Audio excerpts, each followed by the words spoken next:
Lawmakers in Venezuela have signed an agreement to end a political deadlock. The government of President Nicolás Maduro and the opposition leaders broke a long-standing stalemate on Saturday with a broad social accord. The U.S. government, on its part, responded to the development by allowing a major U.S. oil company to resume operations in Venezuela. The accord will potentially ease a crushing economic and political crisis in the country. It also paves the way for the United Nations to oversee a trust fund of frozen assets of the Maduro government. The funds are to be used for a variety of social projects in the South American nation, including programs related to education, health, food security, flood relief, and electricity. The agreement signed in Mexico ended 15 months of stalemate between the two sides. It is expected to ease a massive outflow of refugees from Venezuela throughout the region. Maduro praised the deal on Twitter, saying it opens the way for a new chapter for Venezuela to keep advancing towards the peace and well-being that all Venezuelans yearn for.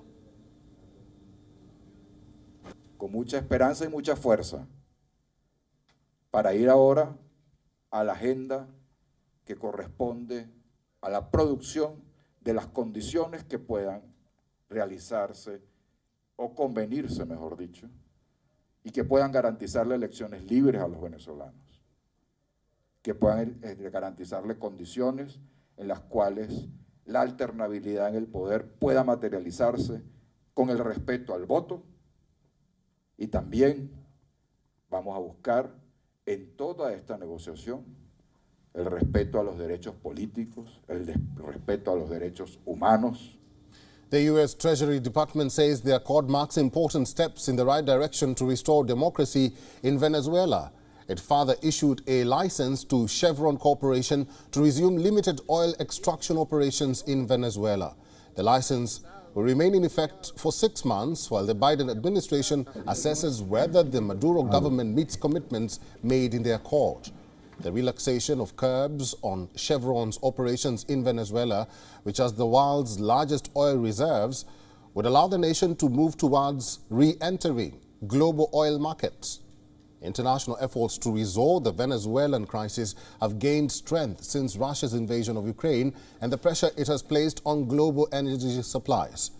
But despite its huge oil reserves, Venezuela suffers grinding poverty and a political crisis.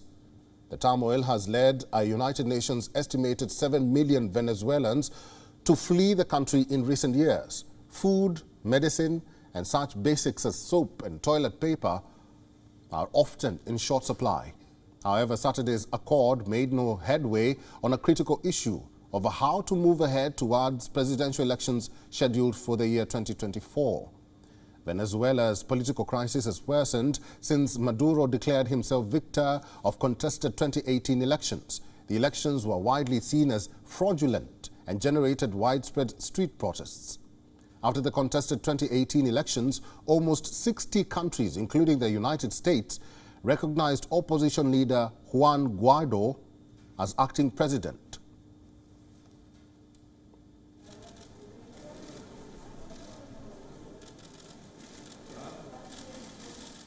WION is now available in your country. Download the app now and get all the news on the move.